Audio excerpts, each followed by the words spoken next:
White হাউসে বসার সঙ্গে সঙ্গে একের পর এক নির্বাহী আদেশে সই করে বিশ্বকে তাক লাগিয়ে দিয়েছিলেন মার্কিন president Donald Trump.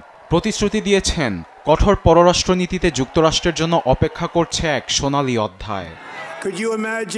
Russia Ukraine ও গাজা ইসরায়েল যুদ্ধ এক তুড়িতেই বন্ধ করে দেবেন এমন আশার ফুলঝুরিও শুনিয়েছেন ট্রাম্প। কিন্তু এমন প্রতিশ্রুতি দিলেও 100 দিন পার হলেও তার পররাষ্ট্রনীতি নিয়ে আছে চরম হতাশা ও উৎকণ্ঠা।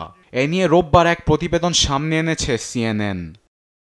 ইউক্রেন যুদ্ধ এখন ট্রাম্পের নিয়ন্ত্রণের বাহিরে। তার বারবার যুদ্ধবিরতির চেষ্টা ব্যর্থ দেখছে বিশ্ব। এ নিয়ে ট্রাম্প নিজেই বিরক্ত। এমনকি ইউক্রেনীয় প্রেসিডেন্ট জেলেনস্কিকে সম্প্রতি হোয়াইট হাউসে ডেকে এনে চরম অপদস্থ করে বের করে দেন।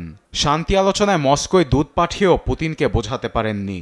শেষমেশ ট্রাম্প বলতে বাধ্য হয়েছেন বিষয়টি সমাধান বেশ জটিল। এ প্রসঙ্গ CNN এর প্রতিবেদনে এসেছে ট্রাম্পের বিচক্ষণতা নিয়ে প্রশ্ন রুশদের।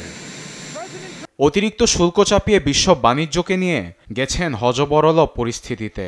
হয় যুক্তরাষ্ট্রের সঙ্গে ব্যবসা, নয়তো অতিরিক্ত শুল্ক, এই স্লোগানে হাঁটছেন রিপাবলিকান নেতা। তার বিরুদ্ধে শুল্ককে অস্ত্র হিসেবে ব্যবহারের অভিযোগ এনেছেন চীন থেকে বিশ্বের অনেক দেশের সরকার প্রধান।